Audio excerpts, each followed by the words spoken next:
வணக்கம், welcome to Kundavai cooks.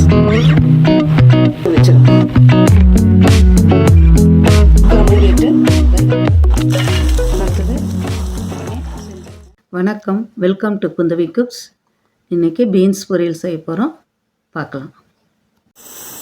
1/2 kilo beans இப்படி பொடியாக கட் பண்ணியிருக்கேன். கட் பண்ணுறதுக்கு பீன்ஸோட நார் எடுத்துடணும், 2 பக்கமும் இது பண்ணிவிட்டு இப்போ இதை குக்கரில் போட்டுடுறேன். நம்ம கடாயிலையும் நம்ம சமைக்கலாம். நம்ம குக்கரில் செய்யும்போது சீக்கிரம் சமையல் வேலை முடிஞ்சிடும். தேவையான அளவு உப்பு, 1 டீஸ்பூன் வீட்டில் அரைச்ச சாம்பார் தூள், மஞ்சத்தூள் சிறிதளவு, தனியாத்தூள் ஒரு 1/2 டீஸ்பூன், கொஞ்சமாக தான் தண்ணி ஊற்றணும். ஒரு 1/2 டம்ளர் அந்த அளவு தண்ணி ஊற்றிட்டு குக்கரை மூடி வச்சு ஒரு விசில் விட்டாலே போதும். ஆஃப் பண்ணிவிட்டு கொஞ்சம் நேரத்துலேயே ஒரு 2 or 3 செகண்ட்ஸு வெயிட் பண்ணிவிட்டு மெதுவாக நம்ம கேஸை ரிலீஸ் பண்ணணும். நம்ம இப்படியே விட்டுட்டோன்னா காய் ஒரு இதுலேயும் நல்லா வெந்துடும். அதனால் நம்ம என்ன பண்ணோம், இப்படி கேஸ் உடனே ரிலீஸ் பண்ணும்போது கரெக்டாக பதமாக வெந்துடும், கலரும் மாறும். கேஸ் கம்ப்ளீட்டாக ரிலீஸ் ஆகிடுச்சு. இப்போ நம்ம தாளிக்க போகிறோம்.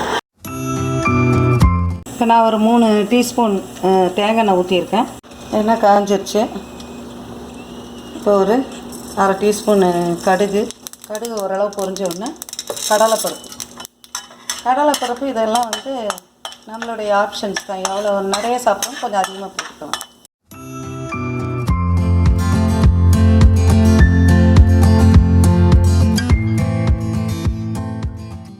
பொன்னிறமாயிருச்சு. இப்போ அரை கப்பு பொடியாக நறுக்கின பெரிய வெங்காயம், ஒரு வரமிளகாய். வெங்காயம் வதங்கிறதுக்கு கொஞ்சம் வைக்கணும், ஒரு சிட்டிகை போட்டுக்கலாம். உப்பு,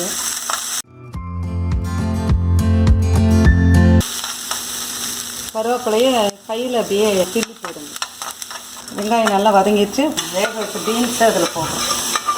வேக வச்ச பீன்ஸை போட்டுட்டோம். இது இப்போ பார்த்தீங்கன்னா தண்ணி நம்ம கொஞ்சம் தான் ஊற்றணும், அதுலேயே வெந்துருச்சு. அங்கே இருக்கிற தண்ணி சுண்டுற முடியும், சரியாக இருக்கும். துருவன தேங்காய் போட்டாச்சு. இங்கே போட்டு வளருவேன். அடுப்பு இறக்கி விட்ருக்கேன். இது மேலே கொஞ்சோன்னு கொத்தமல்லி தழை கட் பண்ணி போட்டுறணும். அப்போ ரொம்ப டேஸ்ட்டாக இருக்கும், வாசனையாகவும் இருக்கும். அவ்வளோதான், சுவையான பீன்ஸ் பொரியல் ரெடி ஆயிடுச்சு. இந்த ரெசிபியை ட்ரை பண்ணி பார்த்துட்டு உங்களுடைய கமெண்ட்ஸை எங்களுக்கு போடுங்க. உங்களுடைய ஃபேமிலி ஃப்ரெண்ட்ஸுக்கு ஷேர் பண்ணுங்கள். மீண்டும் ஒரு புதிய ரெசிபியுடன் உங்களை சந்திக்கிறேன். நன்றி, வணக்கம்.